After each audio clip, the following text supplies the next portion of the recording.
Olimpiskās ceremonijas. Svarīgākās Olimpisko spēļu ceremonijas ir atklāšana, uzvarētāja apbalvošana un noslēgums. Olimpisko spēļu ceremonijas tiek veidotas kā krāšņas izrādes, tomēr Olimpiskajā hartā ir noteikta secība, kura jāievēro pasākumu rīkotājiem. Olimpisko spēļu atklāšanas ceremonija.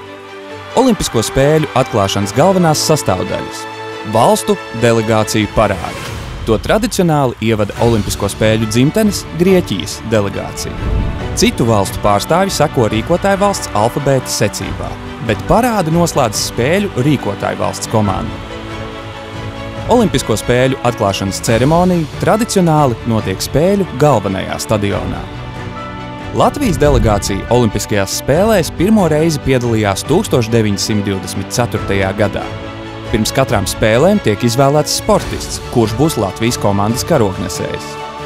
2024. gadā Parīzē Latvijas komandas karognesēji bija pludmales volejboliste Tīna Laura Graudiņa un 3x3 basketbolists Nauris Miezis. Spēļu atklāšana. Olimpiskā harta paredz, ka Olimpiskās spēles atklāja rīkotāju valsts augstākā amatpersona – Olimpiskais karogs. Skanot olimpiskajai himnai, olimpiskais karogs tiek pacelts mastā. Olimpiskais zvērests. Olimpisko spēļu atklāšanas ceremonijas laikā visu sportistu, tiesnešu, treneru vārdā zvērestu dod tās valsts pārstāvji, kuras teritorijā notiek spēles. Olimpiskā lāpa. Saskaņā ar tradīciju, olimpiskā liesma ar saules staru palīdzību tiek iedegta senajā Olimpijā, Hēras tempļa drupās, vairākus mēnešus pirms olimpiskajām spēlēm.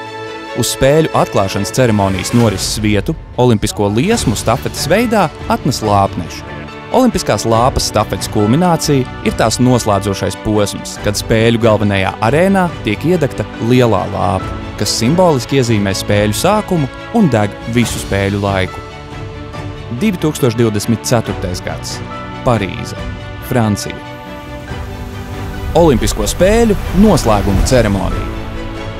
Mūsdienu Olimpiskās spēles ilgst aptuveni 3 nedēļas vasaras sporta veidos, bet ziemas sporta veidos aptuveni 2 nedēļas.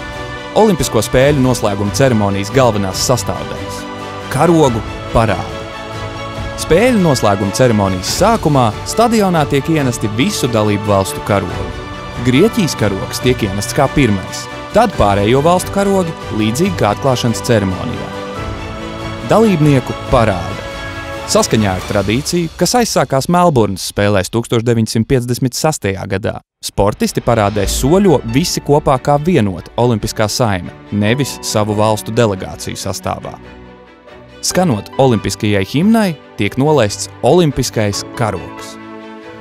Saskaņā ar Olimpisko hartu spēles par slēgtām pasludina Starptautiskās olimpiskās komitejas prezidents. Tiek nodzēsta lielā olimpiskā lāpa. Kārtējās olimpiskās spēles ir noslēgušās. Olimpiskais 4 gadu cikls turpinās. Sportisti gatavojas nākamajiem sporta svētkiem – Olimpiskajām spēlēm, lai godīgā sacensībā cīnītos par uzvaru.